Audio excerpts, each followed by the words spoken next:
एक हार ने किया बंटाधार। राहुल गांधी दरअसल ये सारी बहस को सुनकर यही कह रहे होंगे, क्योंकि केरल कांग्रेस के एक नेता ने राहुल गांधी पर जो प्रहार किया वो अपने आप में गजब है। टीएच मुस्तफा इनका नाम है। ये नेता हैं, एमएलए भी रहे हैं, मंत्री भी रहे हैं, और इन्होंने राहुल को न सिर्फ कांग्रेस की दुर्गति का जिम्मेदार ठहराया बल्कि उन्हें जोकर कह दिया।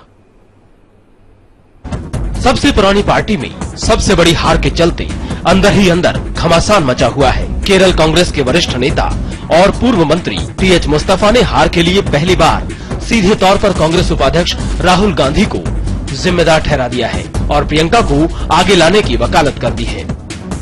हार के लिए राहुल गांधी जिम्मेदार हैं, उन्हें अपना पद छोड़ देना चाहिए। अगर वो खुद अपना पद नहीं छोड़ रहे हैं तो दूसरे लोगों को उनसे कुर्सी छोड़ने के लिए कहना चाहिए। उनकी अगंभीरता और जोकर की तरह अभिनय ने पार्टी को उसकी सबसे बुरी हार से नवाजा है।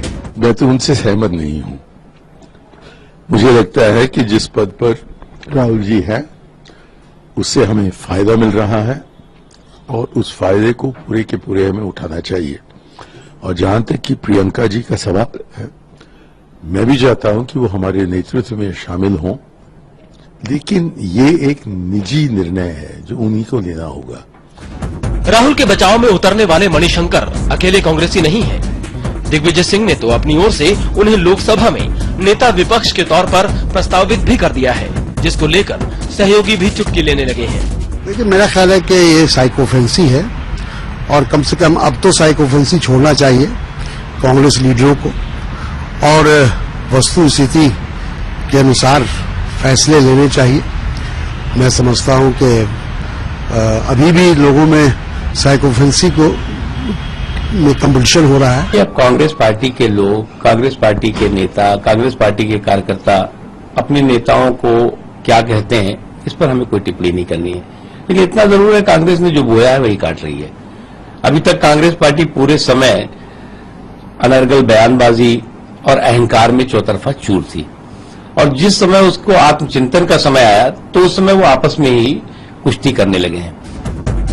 सच्चाई ये है कि कांग्रेस में आम चुनाव के नतीजों ने कुछ वरिष्ठ कांग्रेसियों को गहन चिंतन में जरूर डुबो दिया है। नेताओं ने घुमा फिराकर प्रियंका की पैरोकारी भी शुरू कर दी है, लेकिन कमान किसके हाथ में सौंपी जाए ये फैसला तो आखिरकार सोनिया के हाथों में ही है।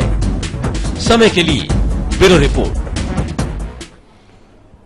राहुल गांधी पर जो हमले हो रहे हैं तो एक बात दिमाग में जरूर आती है, कहीं न कहीं जब आप किसी बड़े नेता पर हमले बोलते हैं तो फिर खुद को भी पहचान में आने का जो एक फायदा होता है वो तो होता ही है।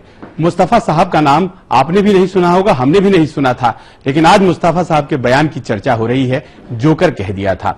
वैसे ये भी सोचना पड़ेगा, 543 सीट होते हैं और 44 लोग जीत गए हैं, तो फिर वो कैसे जीत गए और क्या राहुल गांधी उनकी हार को सुनिश्चित नहीं कर पाए, ये सवाल जानने लायक है। खैर, क्योंकि बड़े लोगों की बातें हैं तो फिर बड़े लोगों की बातें जो है वो बड़े लोग ही जाने। हार और जीत का जो सिलसिला है वो आखिरकार तय होता है कि आखिरकार किस तरह से लोग अपने आप को बड़ा करते हैं या अपना कद छोटा कर लेते हैं। नरेंद्र मोदी ने अपना कद बड़ा कर लिया है और मणिशंकर अय्यर, आपको याद होगा, उन्होंने चाय वाला कह दिया था, और जब चाय वाला क्या प्रधानमंत्री बन सकता है ये सवाल सामने आया था तो उस वक्त लोगों में एक भावना जागी होगी और आज वो प्रधानमंत्री कार्यालय पहुंच चुके हैं। लेकिन बार बार ये सवाल किया जा रहा है मणिशंकर अय्यर से और हर बार जब ये पूछा जाता है तो भड़क जाते हैं। और अब मणिशंकर अय्यर कह रहे हैं कि उन्होंने कभी मोदी को चाय वाला कहा ही नहीं है। लोकसभा चुनाव में अय्यर खुद तमिलनाडु की माइलादुथुरई सीट से दूसरी बार बुरी तरह से पराजित हुए हैं और यह आपको सुनाना बहुत दिलचस्प होगा कि जब उनसे पूछा जाता है कि आपने चाय वाला कहा था और यह कहा था कि चाय वाला किस तरह से प्रधानमंत्री बन सकता है और ऐसा लगता है कि एक प्रतिक्रिया हुई और उन्हें समर्थन मिला, तो वो नाराज हो जाते हैं और अंदाज देखिए नाराजगी का। प्रधानमंत्री बनने के लिए अक्षम है और उसके बाद हंसी मजाक में मैंने कहा, लेकिन माहिर हैं ये और गोबल्स, हिटलर के आदमी थे, कि विषयों को लेकर मरोड़ो।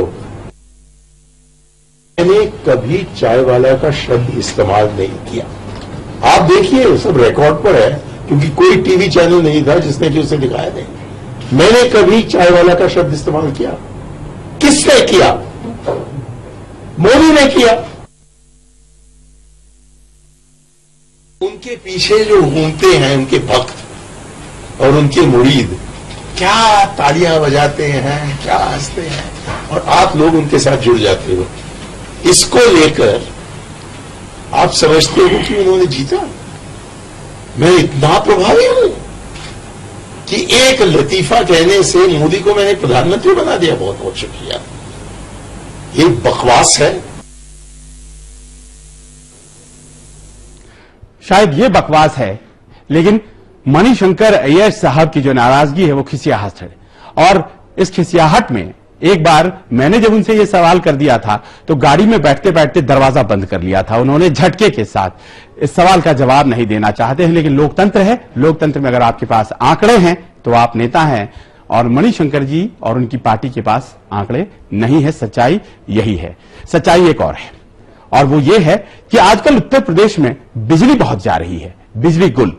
हर दिन लोगों को परेशानी हो रही है, और आखिरकार अगर ये परेशानी हो रही है तो इसमें राजनीति कहां से आ गई, ये भी आपको बताएंगे। एक विराम ले लेते हैं।